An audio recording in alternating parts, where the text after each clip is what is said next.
కూర్చోండి కూర్చోండి నానమ్మ.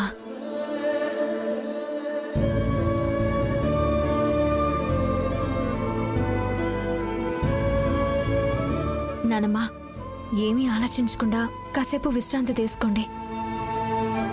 నేనున్నాను కదా, అన్నీ నేను చూసుకుంటాను.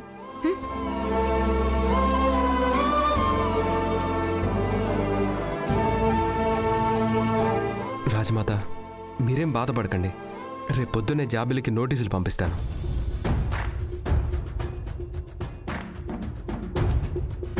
లీగల్ నోటీసా? ఎందుకు పృథ్వీ?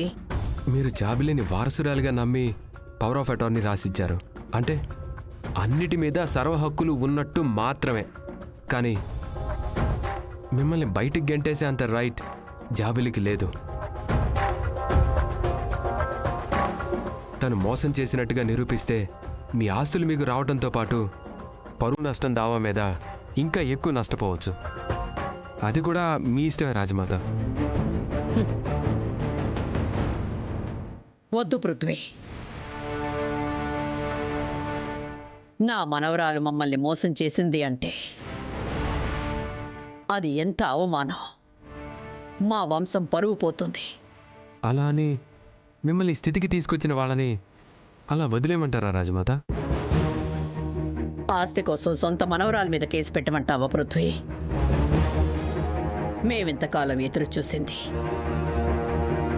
జాబిలిని మా గుండెల్లో పెట్టుకొని చూసుకుందామనే గాని తనని జైల్లో పెట్టించడానికి కాదు.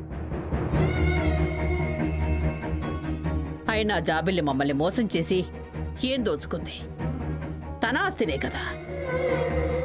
ఆ సంపదంతా జాబిలిదే కదా. నేను బాధపడుతున్నది ఆస్తి పోయినందుకు కాదు పృథ్వీ, మమ్మల్ని ఇంతలా మోసం చేసినందుకు.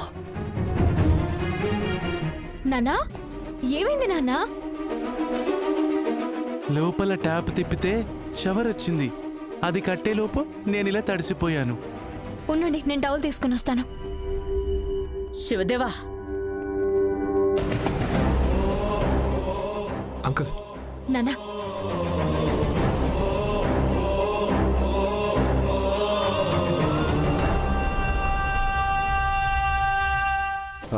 పునమి, నువ్వు తల తుడుస్తూ ఉండు, నా బట్టలు తీసుకొని వస్తాను. అయ్యో వకీల్ సాబ్, మీ బట్టలు సరిపోవు కదా.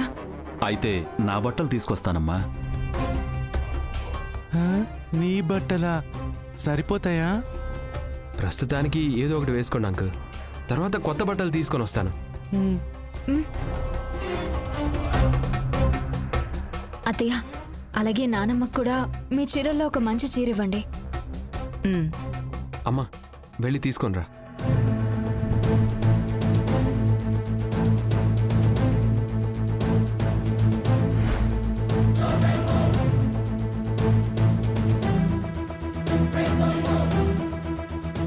మేము మీ ఇంట్లో పనోళ్ళ లాంటి వాళ్ళం. మా బట్టలు మీరు వేసుకోవాల్సి వస్తుందని కల్లో కూడా అనుకోలేదు.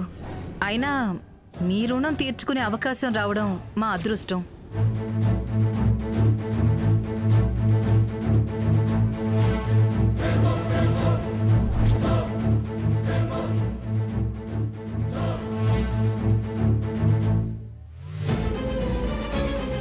ఈ రోజుకి ఇవి వేసుకోండి, రేపటికి చూద్దాం.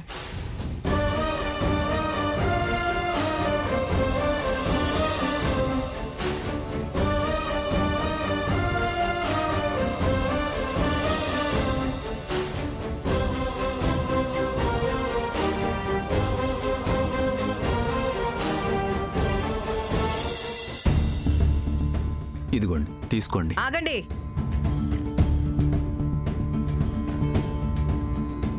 ఏంటండి ఆ కవర్లు? ఎందుకు వీళ్ళకిస్తున్నారు? ఏం లేదు లక్ష్మి, వీళ్ళు అనాథాశ్రమం నుంచి వచ్చారు. మనకి ఉపయోగపడని పాత బట్టలుంటే ఇవ్వండి, అనాథలకు ఉపయోగపడతాయని చెప్పుకుంటూ వెళ్తున్నారు. అందుకే మనం వాడేసిన బట్టలుంటే వీళ్ళకిద్దామని. ఈ బట్టలు మనం ఎలాగూ వాడం కదా లక్ష్మి. ఇటివ్వండి.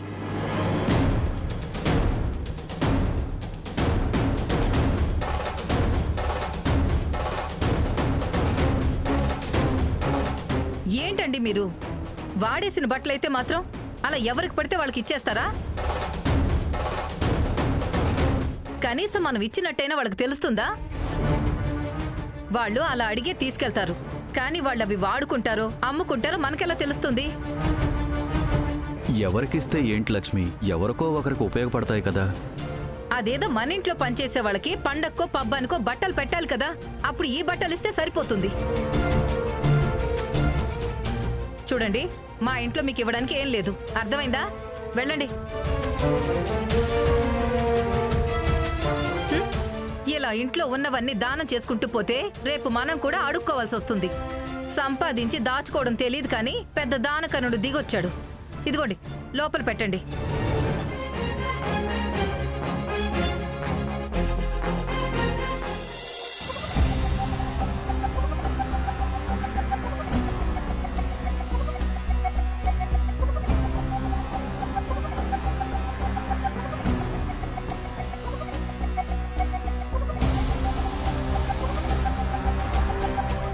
ఏంటి మహాదేవి గారు, ఖరీదైన చీరలు కట్టుకునే మీకు ఇలాంటి చీర ఇచ్చానేంటా అని చూస్తున్నారా?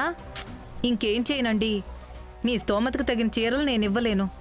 అలా అని మా స్తోమతకు తగిన చీరలు ఇవ్వలేను. కానీ ఇప్పుడు తప్పనిసరి పరిస్థితి అవుతుంది కాబట్టి ఇవ్వాల్సి వచ్చింది. అత్తయ్య, నానమ్మ ఆలోచిస్తుంది మీరిచ్చిన పాత చీర గురించి కాదు. నానమ్మ ఎవరికైనా దానం చేయాలి అంటే పట్టు చీరలు దానం చేసేవారు. అలాంటి నానమ్మకి ఇలాంటి దుస్థితి వచ్చిందని ఆలోచిస్తున్నారు. అంటే ఏంటి పున్నమి నీ ఉద్దేశం? హ, నువ్వు తప్పుగా అనుకోకు లక్ష్మి. పున్నమి నిన్నేం తప్పు పట్టట్లేదు. మా పరిస్థితి ఇలా అయిందని గుర్తు చేస్తుందంతే. అవును లక్ష్మి, శివదేవ చెప్పింది అక్షరాల నిజం. అయినా ఇందులో నిన్ను తప్పపట్టడానికే ఉంది. ఇంట్లో నుంచి గెంటివేయబడిన మాకు ఏ దారి లేకపోతే నువ్వు తీసుకొచ్చి మాకు ఆశ్రయం ఇచ్చావు.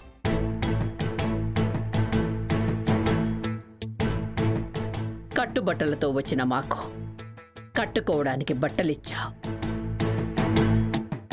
ఇంతకన్నా ఎవరేం చేయగలరు? నిజంగా నీ మేలు మర్చిపోలేము. నీకు రుణపడిపోయావు లక్ష్మి. పాత బట్టలిచ్చి వీళ్ళని అవమానిద్దాం అనుకుంటే వీళ్ళేంటి నన్ను నెత్తిన పెట్టుకుంటున్నారు? అంత పెద్ద మాటలు ఎందుకులేండి మహాదేవి గారు.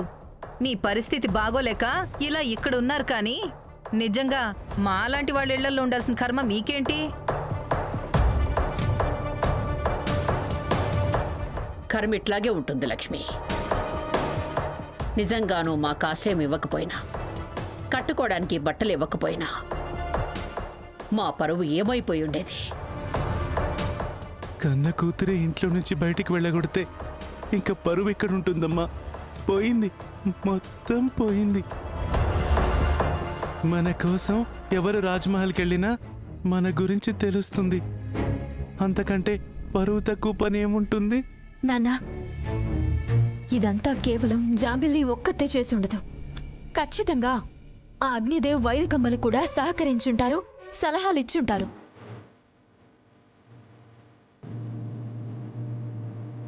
జాబిల్లికి లేనిపోని ఆలోచనలు కలిగించుంటారు. మీకు ఈ దుస్థితి తెచ్చిపెట్టిన వాళ్ళకి తగిన బుద్ధి చెప్తాను నాన్నా. అంటే ఏం చేస్తావు పున్నమి? వెళ్ళి వాళ్ళతో గొడవ పెట్టుకుంటావా? గొడవ కాదత్తయ్య, వాళ్ళకెలా బుద్ధి చెప్పాలో నాకు బాగా తెలుసు. వెళ్ళు. ఈ రోజు కేవలం తిట్టి పంపించారు, ఇప్పుడు వెడితే కొట్టి పంపిస్తారు. నోరు మూసుకుని ఇక్కడే ఉండు.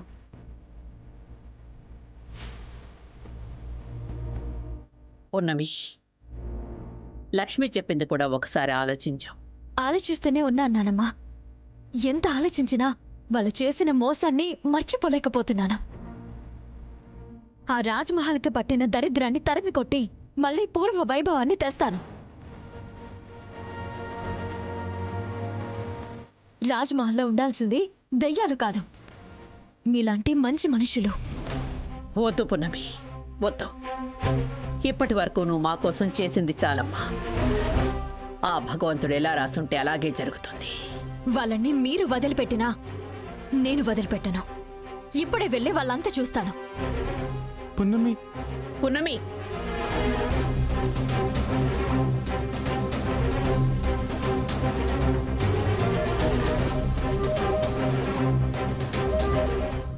వీళ్ళని కూడా తొందరలోనే బయటకు పంపేయాలి. అప్పుడే పృథ్వీని పున్నమిని విడగొట్టడానికి వీలవుతుంది. పృథ్వీని ఎలాగోలా ఒప్పించి జాబిల్లితో పెళ్లి జరిపించాలి. ఎప్పటికైనా ఆ రాజవంశానికి నా కొడుకే అల్లుడవ్వాలి.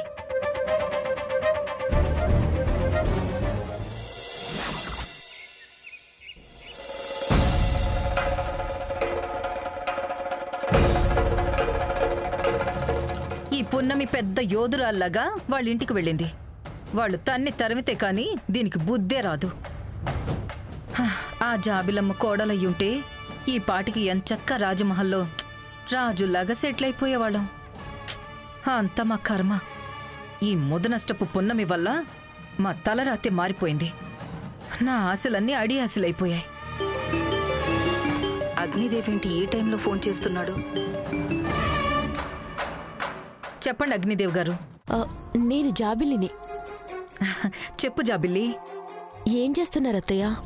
ఇంత జరిగినా నన్ను అత్తయ్య అంటుందంటే ఇంకా మా పృథ్వీ మీద మనసుందనుకుంటా. అదే నిజమైతే బావుండు. ఏం చేస్తానమ్మా, మా నెత్తిన ఒక సంత దిగింది కదా, వాళ్ళ కోసం నా పాటు నేను పడుతూ ఉన్నాను. మీరేమో బయటికి గెంటేసి చేతులు దులుపుకున్నారు. ఆ ఇంటి ఉప్పు తిన్న విశ్వాసంతో మా పృథ్వీ వాళ్ళని ఇంటికి తీసుకొచ్చాడు. ఎంత చెప్పినా వినకుండా వాళ్ళని ఇంట్లోనే ఉంచాడు. వాళ్ళకి తోడు ఆ దరిద్రం కూడా నా ఇంట్లోనే ఉంది కదా, అందుకే కడుపు మంటగా ఉంది. సరే బాయ్ అత్తయ్య, ఉంటాను. అదేంటమ్మా కాల్ చేసి అంతలోనే బాయ్ చెప్పేస్తున్నావు? లేకపోతే ఏం చేయాలి లక్ష్మి గారు? వైదిక గారు, వైదికనే. అసలు జాబిలి వాళ్ళని ఇంట్లో నుంచి ఎందుకు గెంటేసింది? వాళ్ళు జాబిలమ్మ అమ్మని చంపేసి జాబిలమ్మని ఒంటరిని చేసి అనాథని చేసి ఇంత ఆస్తి అంతస్తులున్నా ఎక్కడో గూడెంలో బతికేలా చేశారన్న కోపంతోనే కదా గెంటేసింది. అవును. మరి అలాంటి వాళ్ళు అనాథలుగా రోడ్ల మీద పడితే జాబిలమ్మ ఆనందిస్తుంది, కానీ ఇలా మీరు షెల్టర్ ఇస్తే ఎలా ఆనందిస్తుంది? పైగా తను అత్తారింటిలాగా భావించే ఆ ఇంట్లో వాళ్ళుంటే తన ఇంట్లో ఉన్నట్టే ఫీల్ అవుతుంది కదా. జాబిల్లి నన్నింకా అత్తయ్యగానే భావిస్తుంది అంటే నాకు చాలా హ్యాపీగా ఉంది వైదిక గారు. కానీ ఇంత జరిగినా జాబిలమ్మ ఇంకా పృథ్వీని పెళ్లి చేసుకోవాలనుకుంటుందా? ఎందుకనుకోదు? పృథ్వీ జాబిలమ్మల పెళ్లి మనం నిర్ణయించింది కాదు లక్ష్మి, స్వర్గంలో నిర్ణయించబడింది. ఎవరాపినా ఆగదు. కానీ నీ చేతులతో నువ్వే ఆపేలా ఉన్నావు. నేనా? నేనేం చేశాను వైదిక గారు? చూడు లక్ష్మి, నేను వైదిక జాబిలమ్మకి కన్న తల్లిదండ్రులం కాకపోయినా మమ్మల్ని తనతోనే ఎందుకు ఉంచుకుంటుంది? తన శత్రువుల్ని రోడ్డు మీదకి గెంటేయడంలో సాయం చేశాం కాబట్టి. ఇప్పుడు పృథ్వీని పెళ్లి చేసుకోవాలంటే నువ్వేం చెయ్యాలో అర్థమైందనుకుంటా. అర్థమైంది అగ్నిదేవ్ గారు. ఆ మహాదేవిని శివదేవిని రోడ్డు మీద గెంటెయ్యాలి.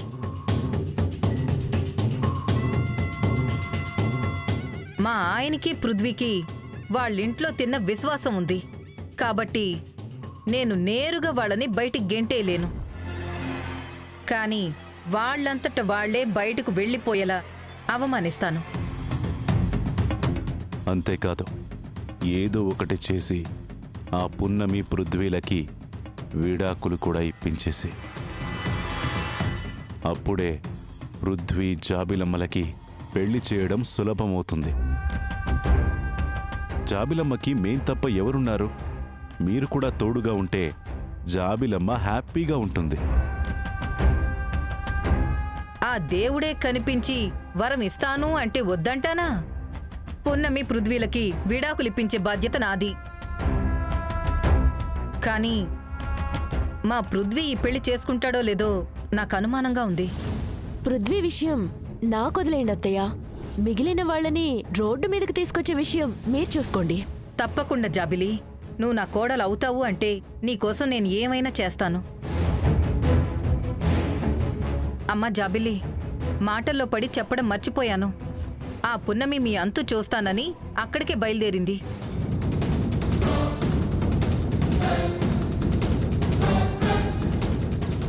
సరే రాని అత్తయ్య, దాని సంగతి నేను చెప్తాను. ఇంతకాలం ఆ ముసలోళ్ళని చూసి రెచ్చిపోయింది కదా, ఇప్పుడు ఇది నా సామ్రాజ్యం. నేనేంటో ఆ పున్నమికి చూపిస్తాను. సరే ఉంటాను.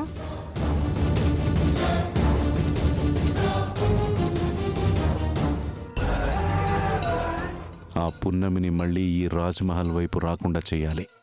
అవును మయూక. దాని సంగతి నేను చూసుకుంటాను.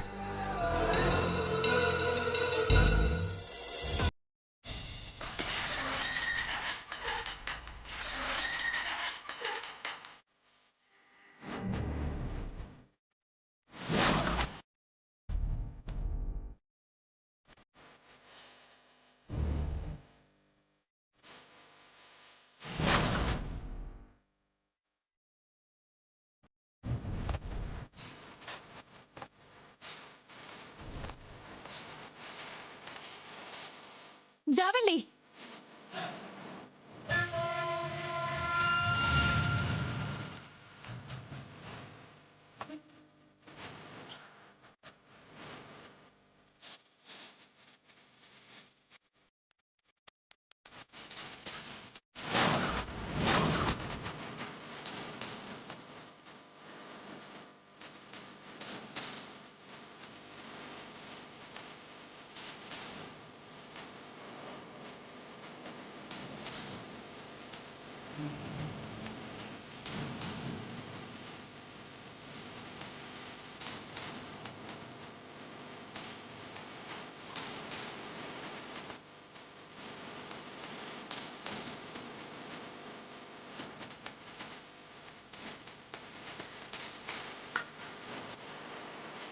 మళ్ళీ ఏ మొహం పెట్టుకుని రాజ్మహల్కొచ్చావు?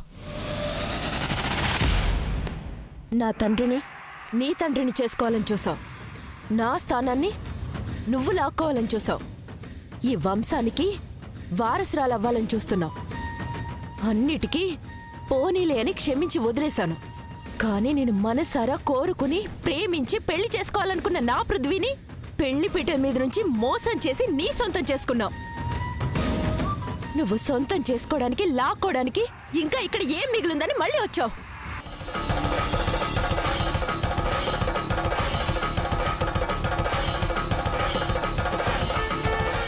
20 ఏళ్లుగా నీకోసం కళ్ళకి ఒత్తులు పెట్టుకుని ఎదురు చూసిన నాన్నని నానమ్మని కనీసం దయాదాక్షిణ్యం లేకుండా బయట గెంటేశావు. మరి అలాంటి నీ జాతి నీ సొంత వాళ్ళెవరో పరాయి వాళ్ళెవరో తెలుసుకోకుండా ప్రవర్తించి ఈ వయసులో పెద్దమ్మగారిని అయ్యగారిని అంతలా బాధ పెట్టావు. అలాంటి నీ జాతినేమంటారు జాబిల్లి? ఏ పున్నమి, అనవసరంగా అధిక ప్రసంగాలొద్దు. నువ్వెందుకు వచ్చావో చెప్పు. వాళ్ల తరపున వాదించడానికి వచ్చుంటుంది బాబాయ్. వాదించడానికి ఇక్కడేం లేదు. ముందు నువ్వు ఇక్కడి నుంచి బయటకెళ్ళవు. ఈ ఆస్తులు అంతస్తులు మహాదేవి ఉన్నప్పుడే ఈ ఇంట్లో నీకు స్థానం లేదు. అలాంటిది ఇప్పుడెలా ఉంటాయని నేరుగా ఇంట్లోకి వచ్చేసావు. ఇదేమన్నా నీ బాబుగాడి ఇల్లు అనుకున్నావా? ముందు బయటికి పో. ఇది మా బాబుగారి ఇల్లు కాదు, కానీ నాకు తండ్రితో సమానమైన శివదేవి గారి ఇల్లు. వాళ్ళని అన్యాయంగా బయటికి పంపారు. నాకు ముందే తెలుసు మొన్న దొంగతనం చేసింది మీరే అని. ఆ రోజు కనుక పెద్దమ్మగారు నా మాట విని నమ్ముంటే ఈ రోజు మీ పరిస్థితి ఏంటో ఒక్కసారి ఆలోచించండి. ఏయ్, దొంగతనం ఏంటి? అయినా ఇదంతా నా ఆస్తి, ఇది నా ఇల్లు. మా ఇంట్లో దొంగతనం చేయాల్సిన అవసరం నాకే ఉంటుంది. ముందు నువ్వు బయటికెళ్ళు. ఏంటి ఇంకా చూస్తున్నావు? బయటికి నడో. చూడండి, డబ్బు నగలు ఆస్తులు అన్ని అక్రమంగా లాక్కున్నారు. వాటి జోలికి నేను రాను. పెద్దమ్మగారు అయ్యగారు కట్టుబట్టలతో బయటకొచ్చేశారు. వాళ్ళని బయటికి గెంటేసి ఎలాగూ మనుషులు అనిపించుకోలేదు. కనీసం వాళ్ళ బట్టలైనా ఇచ్చి మనసున్న జంతువులైనా అనిపించుకోండి. మా ఇంటికొచ్చి మమ్మల్ని జంతువులంటావా? జంతువులంటే పాపం నిజమైన జంతువులు బాధపడతాయి. మీరా జంతువుల కన్నా నీచం. ఏయ్, ఆగు. నీకు కావాల్సింది బట్టలే కదా, వాళ్ళ బట్టలు నేను తీసుకొని వస్తాను.